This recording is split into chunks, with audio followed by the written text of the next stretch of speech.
ভারতীয় visa আবেদনকারীদের passport ফেরত দেওয়ার প্রতিবাদে ভারতীয় ভিসা আবেদন কেন্দ্রে বিক্ষোভ হয়েছে। বাড়তি নিরাপত্তা ব্যবস্থা নিতে বাংলাদেশ সরকারকে অনুরোধ জানিয়েছে ভারতীয় হাইকমিশন। পর্যটক, চিকিৎসা, শিক্ষা, ব্যবসায়ী সহ বিভিন্ন শ্রেণীতে প্রতি বছর প্রায় 25 লাখ বাংলাদেশি ভারতে ভ্রমণ করেন। অপেক্ষাকৃত কম খরচে উন্নত চিকিৎসা মেলে এমন বিশ্বাস থেকেই চিকিৎসা প্রত্যাশী অনেকের অন্যতম গন্তব্য ভারত। এছাড়া বিশ্বের সব দেশের দূতাবাস বাংলাদেশে নেই, ফলে বিভিন্ন দেশের ভিসা ভারতে থাকা সেই সব দেশের দূতাবাস থেকে সংগ্রহ করতে হয় বাংলাদেশিদের। আর এ ধরনের ভিসা বেশিরভাগ ক্ষেত্রে শিক্ষার্থীরা সংগ্রহ করেন।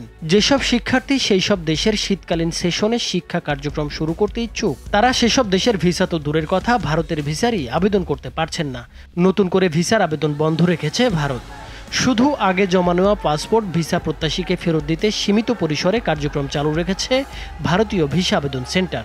তবে পাসপোর্ট ফেরত নিতে গিয়ে হঠাৎ কিছু ব্যক্তি বিক্ষোভ শুরু করে এবং ভারতীয় ভিসা কেন্দ্রের কর্মীদের সঙ্গে বাগবিতণ্ডায় জড়ায়। এতে ভড়কে যান ভিসা কেন্দ্রের লোকজন। অনাকাঙ্ক্ষিত পরিস্থিতিতে তাদের মধ্যে নিরাপত্তাহীনতা তৈরি হয়। অবশ্য পুলিশ দ্রুত ঘটনাস্থলে পৌঁছানোর কারণে পরিস্থিতি সহজেই নিয়ন্ত্রণে আসে।